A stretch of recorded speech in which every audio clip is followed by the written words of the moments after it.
भ्रष्टाचारको आरोप नलगाउनुहोस्, भ्रष्टाचार गर्नुभन्दा झुन्डिएर मर्न तयार छु भनेर धुर्मुसले एका बिहानै भनेका छन्। हास्य कलाकार तथा सामाजिक अभियन्ता सीताराम कटेल र कञ्जुना घिमिरेको सामाजिक संस्था धुर्मुसुन्तली फाउन्डेसन नेपालमा अन्तर्राष्ट्रिय क्रिकेट मैदान निर्माण गर्ने भएको थियो र अहिले काम निकै अगाडि पुगे पनि आर्थिक अभावले खासै काम गर्न पाएका छैनन्। सामाजिक सञ्जाल फेसबुक मार्फत धुर्मुसुन्तलीले उक्त कुरा सार्वजनिक गरेका थिए भने यसअघि धुर्मुसुन्तलीले क्रिकेट स्टेडियम बनाउने चर्चा चल्दै आएको र स्वयं धुर्मुसुन्तलीले पनि चासो देखाएका थिए, जसमा उनका भाइ कुमार कटेल जिग्री पनि यस विषयमा ठूलो चासो देखाउँदै आएका थिए भने फलस्वरूप उनले उक्त ठूलो घोषणा गरेका थिए। तर अहिले धुर्मुस र सुन्तलीलाई भ्रष्टाचारको आरोपमा मुद्दा गर्दा गरिएको छ। रङ्गशाला निर्माणका क्रममा भ्रष्टाचार भएको भन्दै फाउन्डेसनलाई मुद्दा हालिएको हो। यसरी मुद्दा लागेपछि अब उनीहरूको फाउन्डेसनले के खेप्नु पर्ने हो र लगाइएको आरोप साबित होला कि नहोला त्यो भन्ने हेर्न बाँकी छ। भर्खर धुर्मुसले आफ्नो अभिव्यक्तिमा भनेका छन्, यदि मैले कुनै पनि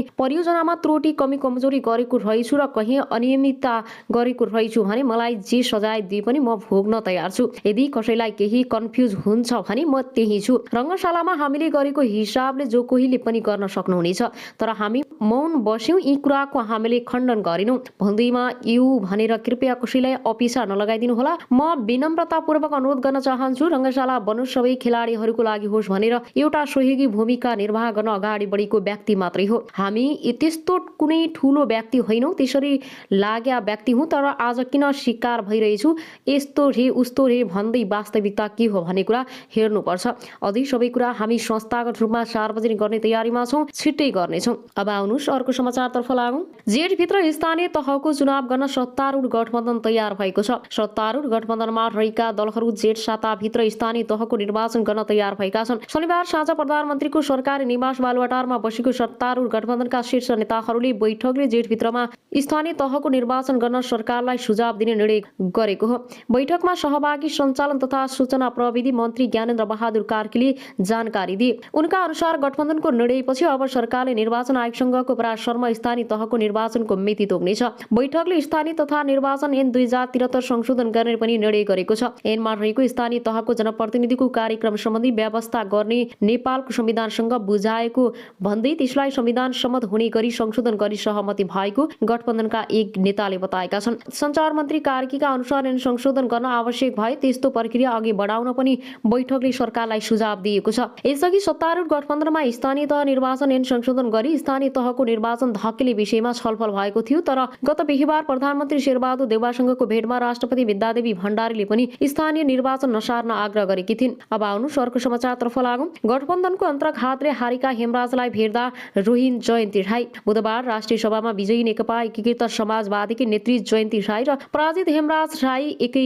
गाउँका हुन्। उनीहरू दुवैजना कुनै बेला नेकपा एमालेमै थिए र भोजपुरको ट्याम्के मयुङ गाउँपालिका मेसपाङ घर भएका हेमराजले अशोक राईले सङ्घीय समाजवादी गठन गरेपछि एमाले छाडेका थिए। उता ट्याम्के मयुङकै खोटाङ घर भएकी जयन्ती पनि केही समय अघि एमालेलाई बाई बाई गर्दै एकीकृत समाजवादीतिर लागेकी छन्। एमाले केन्द्रसम्म पुगेका भोजपुरका यी दुई चर्चित नेता अहिले अलग अलग पार्टीमा छन्, तर ओल्लो पल्लो गाउँका यी दुई दाजु बहिनीले राष्ट्रिय सभाको यो निर्वाचनमा पनि फरक फरक परिणाम भोग्नु पर्यो। 5 दलीय गठबन्धनबाट प्रदेश 1 मा 5 दलीय गठबन्धनबाट उम्मेद्वार रहेकी जयन्ती सजिलै विजय भइन्। राईले प्रदेश सभाका सांसदहरूमा 52 जनाको 2496 मत पाएकी थिइन् भने स्थानीय तहका प्रतिनिधिहरूमा 122 जनाको र 2196 मतभार पाएकी थिइन्। तर उता प्रदेश 1 मै अल्पसंख्यक क्षेत्रबाट राष्ट्रिय सभाको निर्वाचनमा उठेका हेमराज भने एमालेका सुमन ग्याल्जेन शेर्पासँग पराजित भए। सोनम 4734 मत भार सहित विजयी भएका थिए भने गठबन्धनबाट उठेका जनता समाजवादी पार्टीका हेमराज राईलाई त्यहाँ 5 दलबाटै धोका भयो।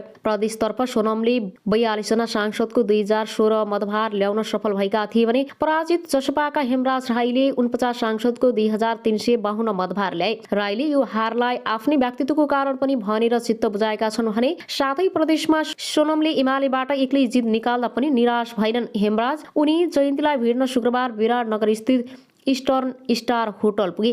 नाताले दाजु पर्ने एकै गाउँका हेमराजले हेर्दा जयन्तीलाई चित्त दुखीको रहेछ। गठबन्धनबाटै धोका हुँदा हारेका हेमराजलाई देख्ने बित्तिकै जयन्ती भावुक हुँदै रुन पुगिन्। प्रदेश 1 मा जयन्ती र झापाका गोपाल बहादुर बस्नेतले जित्दा हारेका हेमराजले विराटनगरमै रहेर गठबन्धनबाट जित्नेलाई बधाई दिएका थिए। हारलाई स्वीकारिसकेका हेमराजले जयन्तीलाई बधाई दिँदै खाँदा लगाएर कार्यकाल सफलताको शुभकामना दिए। तर हेमराजले खाँदा लगाइसकेपछि जयन्तीले मन थाम्न सकिनन् अनि त्यही रुन थालिन्। उनी हेमराजलाई अङ्गालो हालेर रोइरहिन्।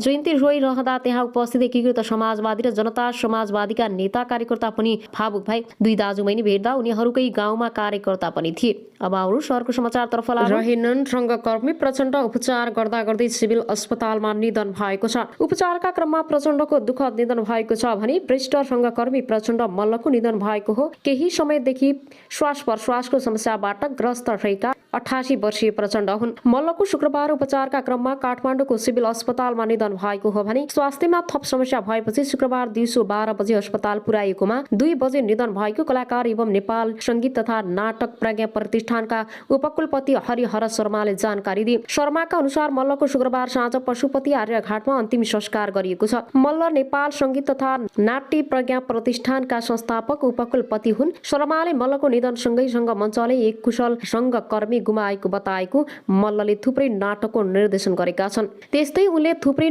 नाटकको लेखन र अभिनय समेत गरेका छन् भने उनले निर्देशन गरेका पृथ्वी नारायण शाह, पत्थरको कथा, फर्केर हिँड्दा लगायतका नाटक चर्चित छन्। बालकृष्ण समको नेपाल कला मण्डलबाट मनले नाटक यात्रा सुरु गरेका थिए। स्वर्गीय मल्लकी एक छोरी छिन्। मल्लले बालकृष्ण समसँग रहेर नाटक यात्रा अघि बढाएका हुन्। मल्लले सम्मकै निर्देशनमा अमर सिंह भीमसेनको अन्त्यप्रदा, राजेन्द्र लक्ष्मी जस्ता नाटकमा अभिनय गरे। अब आउनु शहरको समाचारतर्फ लागौं। मुलुकको परिवर्तनमा प्रेस सेन्टरको भूमिका महत्त्वपूर्ण रहेको छ। प्रचण्ड नेकपा माओवादी केन्द्रका अध्यक्ष पुष्पकमल दाहाल प्रचण्डले नेपाली समाजको परिवर्तनमा सञ्चार क्षेत्र र प्रेस सेन्टर नेपालको भूमिका महत्त्वपूर्ण रहेको बताएका छन्। माओवादी केन्द्रमा आस्था राख्ने पत्रकारहरूको संख्या प्रेस सेन्टरको 18औं स्थापना दिवसका अवसरमा शुभकामना दिँदै पूर्व प्रधानमन्त्री प्रचण्डले नेपाली समाज अग्रगामी परिवर्तन र विगतमा भएको प्रगति गमन विरुद्धको आन्दोलनमा प्रेस सेन्टरका भूमिका उल्लेखनीय रहेको बताएका छन्। मुलुकका हरेक परिवर्तनहरूमा सञ्चार क्षेत्रको विशेष भूमिका हुने भन्दै प्रचण्डले मुलुकको आमूल परिवर्तनमा प्रेस सेन्टरले खेलेको भूमिका बिर्सन नहुने बताएका छन्। आगामी दिनमा समेत समाजको अग्रगामी धाराको प्रतिनिधित्व गर्दै प्रेस सेन्टरले देश जनता र श्रमजीवी वर्गको हितमा आफूहरूलाई उभ्याउनेमा आफू विश्वस्त रहेको उनले बताएका छन्। 18औं स्थापना दिवसको अवसरमा प्रेस सेन्टर नेपालका संस्थापकहरू, केन्द्रीय सदस्य, प्रदेशका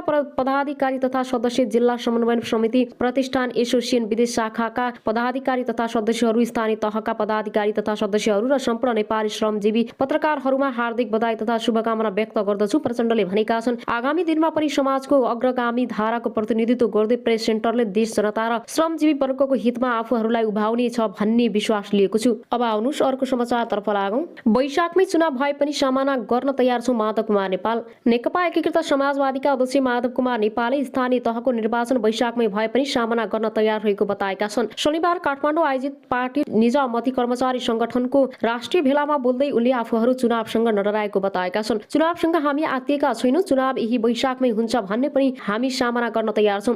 चुनाव यदि जेठमा हुन्छ भने पनि हामी सामना गर्न तयार छौं। असारमा गर्ने हो भने सामना गर्न तयार छौं। अध्यक्ष नेपालले भने असोजमा गर्ने हो भने सामना गर्न तयार छौं। स्थानीय तहको पहिलो हुन्छ भने पनि सामना गर्न तयार छौं। केन्द्रीय चुनाव पहिले हुन्छ भने पनि सामना गर्न तयार छौं। चुनावबाट हामी आत्तिएका छैनौं। अध्यक्ष नेपालले सत्तारूढ गठबन्धनले जहिले भन्छ त्यही मितिमा चुनावमा जान आफूहरू तयार रहेको बताएका छन्। गठबन्धनले जहिले चुनाव गर्ने भन्छ त्यसको निम्ति पनि म जान तयार छु भनेर भनिसकेको हुनाले त्यसमा कुनै पनि किसिमको शंका उपशंका गर्नु पनि आवश्यकता छैन उनले भने। अध्यक्ष नेपाल 2074 सालमा तेस्रो चरणको स्थानीय तहको निर्वाचन असोज 2 गते भएकाले त्यसैलाई आधार मानेर 6 महिना भित्र गर्न उपयुक्त हुने धारणा पनि राखेका छन्। अब आउनुहोस् अर्को समाचारतर्फ लागौं। रामचन्द्र पौडेलको चेतावनी गठबन्धनको औचित्य प्रश्न उठ्न सक्छ। 5 दलीय समन्वय समितिका संयोजक एवं नेपाली कांग्रेसका नेता रामचन्द्र पौडेलले तत्काल राजनीतिक विकास नखोजीमा गठबन्धनको औचित्यमाथि प्रश्न उठ्न सक्ने चेतावनी दिएका छन्। सत्ता गठबन्धनको आज बिहान बसेको बैठकमा नेता